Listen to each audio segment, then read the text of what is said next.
Hi there, we're back and we're going to talk today about the five senses. In business, a lot of times, especially in our industry and photography, there are senses that are overlooked. We're visual people, we're photographers, we're artists, so it's easy to focus on what is often most important to us, which is the visual aspect, sight, and to overlook some of the things that seem less important. But today we're going to talk about incorporating all five senses into your marketing and into your client experience to make it all encompassing.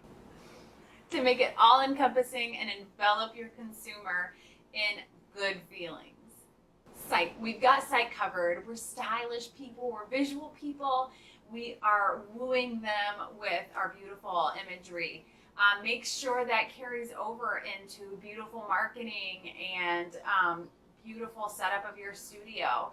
If you don't have a studio, this still goes for where you choose. Choose a place that's beautiful and visually pleasing and comfortable for them. And take that all into account when you're choosing where to meet people.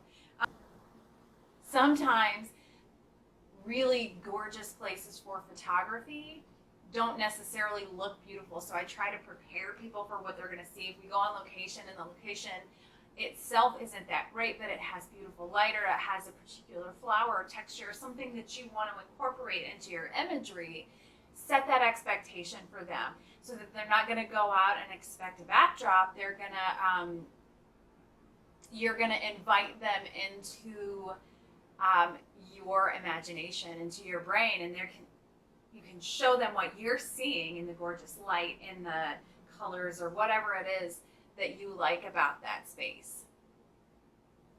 The visual is easy for us, so I'm not gonna dwell too much on that because that's something that, if you're in this industry, is probably a little more natural. We'll talk about touch now.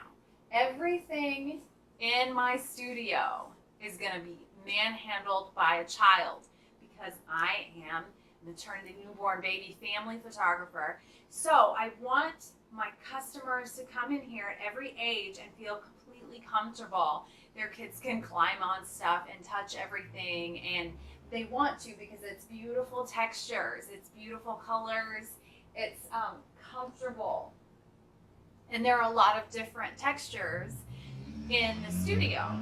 There are a lot of different textures within the studio that'll keep their attention and keep little hands busy, and I encourage that. I built this studio to be kid-proof, kid-friendly, and when the kids are happy, the parents can relax, and that's what we want. We want a beautifully comfortable, relaxed environment, and we can make this an experience and not just about the end product because we want people to be comfortable and we want them to come back. I'm conscious of every wrap that I put baby in, every bonnet that I put on their head. Everything that touches a client should feel good, should feel comfortable, and should make them take a nice deep breath. Taste. My grandmothers taught me the way to anybody's heart is their belly. And taste is one of those things that can be nostalgic, and it can be comforting, and it can be special, because there are certain things, we treat ourselves. You got to treat yourself, and you do that generally with food. I'm very lucky that in my beautiful little town there are many, many bakeries, and that is another way to come in and support these other small business owners and get to know each other. And it's marketing for both of us, and it's building community. It's building this network of people that know me, know what I do, and I know them, and I know what they do, and we can help support each other that way.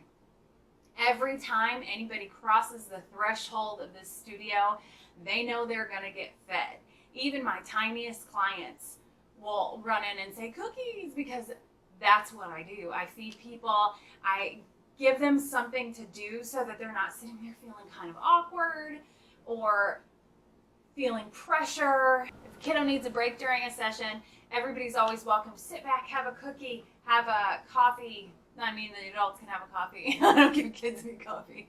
I've got juice boxes, I've got water. I've got something for everybody to help them feel pampered and comfortable And I ask in the consultation if anybody has any preferences or dietary needs, allergies, anything like that. And I'm very lucky that the bakeries around here are highly in tune to special dietary needs, and you can get just about anything. There's a new candy shop going on across the street. I'm super excited about that because it'll be something a little bit different.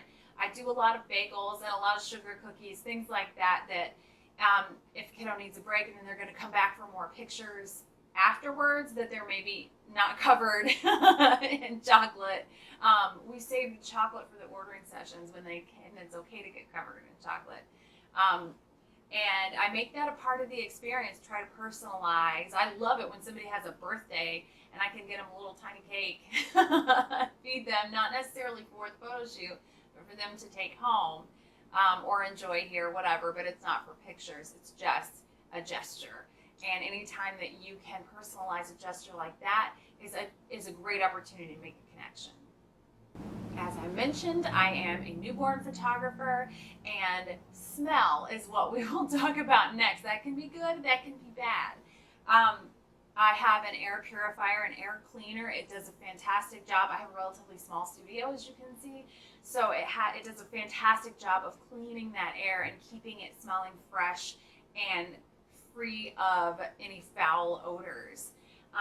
Now, I have 6 kids of my own, and with my last 2, with my 5th and 6th, the smells in the studio became highly prominent because of my wonderful hormones, and that was something that I hadn't experienced before.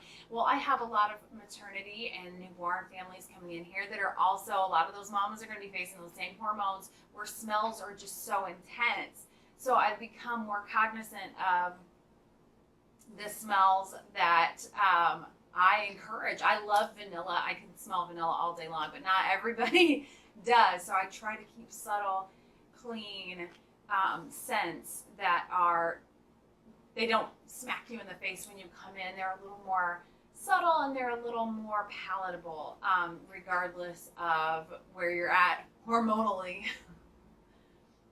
So I clean out the bad air with my filter and I add a little something to keep a beautiful balance.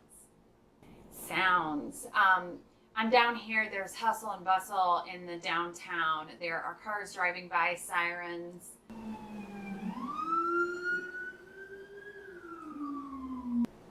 There are people chattering, and it's fun. It keeps it from being too quiet. I always add beautiful music to my slideshows when clients see their images so that it's all encompassing, this feeling. Just think if you took the sound out of movies, if you took the music out of movies, it would completely change the emotional aspect because it's subconsciously adding this layer of emotion to this moment that otherwise might be less directed. So we can do that too with our space. You can have low music, make sure you're not infringing on any other artist copyrights, make sure that you have purchased the rights to use that in a commercial environment, in a retail environment. There are some great places online that can assist you with that. Definitely always something to consider though. That is another way to create the atmosphere, and anytime you can direct a narrative, you're helping guide where your client's going and you're taking out any element that might lead them astray. I've run a little long talking about the 5 senses and the client experience, so now I'm going to make a separate video talking about the 5 senses in marketing terms. Thanks guys for joining me. Subscribe below and help me follow your journey, and we'll help each other along the road.